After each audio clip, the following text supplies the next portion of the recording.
বেশ কিছুদিন আগে কাজিন গরু বট দিয়ে গিয়েছিল, যেটা আমি ফ্রিজে রেখে একদম ভুলে গিয়েছিলাম। অনেক দিন পর মনে হওয়াতে পুরো ফ্রিজ খুঁজে আমি বের করেছি। এই যে দেখেন, আমি এখন এই গরু বটটাকে রান্না করব। আর যখন কাজিন দিয়ে গিয়েছিল একদম ক্লিন করে দিয়ে গিয়েছিল, হলুদ টলুদ দিয়ে সিদ্ধ করে দিয়ে গিয়েছিল, যার কারণে একটা হলুদ একটা ভাব আছে। এখন হচ্ছে কি আমি আলু কেটে নিয়েছি, আর আমার সব কিছুতে আলু লাগে, যেহেতু আমি আলু খেতে খুবই পছন্দ করি।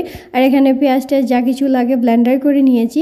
আজকে বটের পরিমাণে খুবই অল্প ছিল, এজন্য হচ্ছে কি আমি আলু দিয়েছি যেন সবাই একটু খেতে পারি। আর তরকারিতে আলু দিতে আমার কখনো চিন্তা করতে হয় না, যেহেতু আলু সবাই পছন্দ করে এই জন্য। তো এখানে হচ্ছে কি আমি সব কিছু মশলা টশলা দিয়ে দিয়েছি, যেগুলো আমি আগেই রেডি করে নিয়েছিলাম। তো অনেকে অনেক রকমভাবে রান্না করে, আমি একেবারে সিম্পলভাবে রান্না করি। তো অন্যদিন হচ্ছে কি আলু ছাড়া, যেদিন বট বেশি থাকে ওই দিন হচ্ছে কি আলু ছাড়া রান্না করি, ওইটাও আমার কাছে বেশ ভালো লাগে।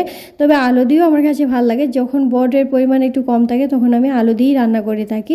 তো প্রথমে হচ্ছে কি আমি আলুটা দিয়ে দিয়েছি, আর সাথে হচ্ছে কি বটটা হচ্ছে কি আগে থেকেই সিদ্ধ করা ছিল, এই জন্য আগে থেকে দেইনি, যেহেতু এটা কাজিন সিদ্ধ টেদ্ধ করে ভালো করে ক্লিন করে দিয়েছিল। তো এবার হচ্ছে কি আলুটা কষানোর পর হচ্ছে কি আমি বটটা দিয়ে দিয়েছি। এবার হচ্ছে কি ভালো করে কষিয়ে নিব। আর এই বটের তরকারিটা খেতে আমার যে কি যে ভালো লাগে। বটের তরকারি আপনাদের কেমন লাগে অবশ্যই জানাবেন। আর আমার একটা ফ্রেন্ড আছে, ও যে কি যে ভালো রান্না করে, স্পেশালি বটটা এত সুন্দর করে রান্না করে। আরেকদিন হচ্ছে কি আমি আপনাদের সাথে শেয়ার করব। মাঝে মধ্যে হচ্ছে কি আমাকে রান্না করে পাঠায়, ওই তখন হচ্ছে কি আমরা খুবই তৃপ্তি করে খাই, আর এত সুন্দর একটা স্মেল আসে। তো এই যে দেখেন আমার রান্না প্রায় শেষ। রান্না শেষ হওয়ার পর হচ্ছে কি আমি অল্প একটু ভাজা জিরের গুঁড়ো দিয়ে দিয়েছি। তো সুন্দর একটা স্মেল আসে আর খেতেও ভালো লাগে। তো অল্প একটু প্লেটে দিয়ে হচ্ছে কি আমি আমার কাজিনকে দেখাচ্ছিলাম খেতে কেমন হয়েছে। তো ও তো বললো ভীষণ ভালো হয়েছে। অলরেডি আমি চুলাটা অফ করে দিয়েছি। রান্না করার সময় এত সুন্দর একটা স্মেল বের হয়েছিল, যে ভাই দাঁড়িয়েছিল যে রান্না কখন শেষ হবে। তো এই যে দেখেন আমার বটের তরকারি ফাইনাল লুক, মাশাআল্লাহ আলহামদুলিল্লাহ। খেতে কিন্তু অনেক মজা হয়েছিল, দেখতে কতটা সুন্দর লাগছে দেখেন।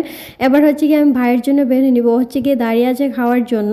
তো এই যে গরম ধোয়াটা ভাতের সাথে গরম গরম বটের তরকারি। আপনাদের কাছে আজকে ভিডিওটি কেমন লেগেছে অবশ্যই কমেন্ট করে জানাবেন। আজকে এই পর্যন্তই, আল্লাহ হাফিজ।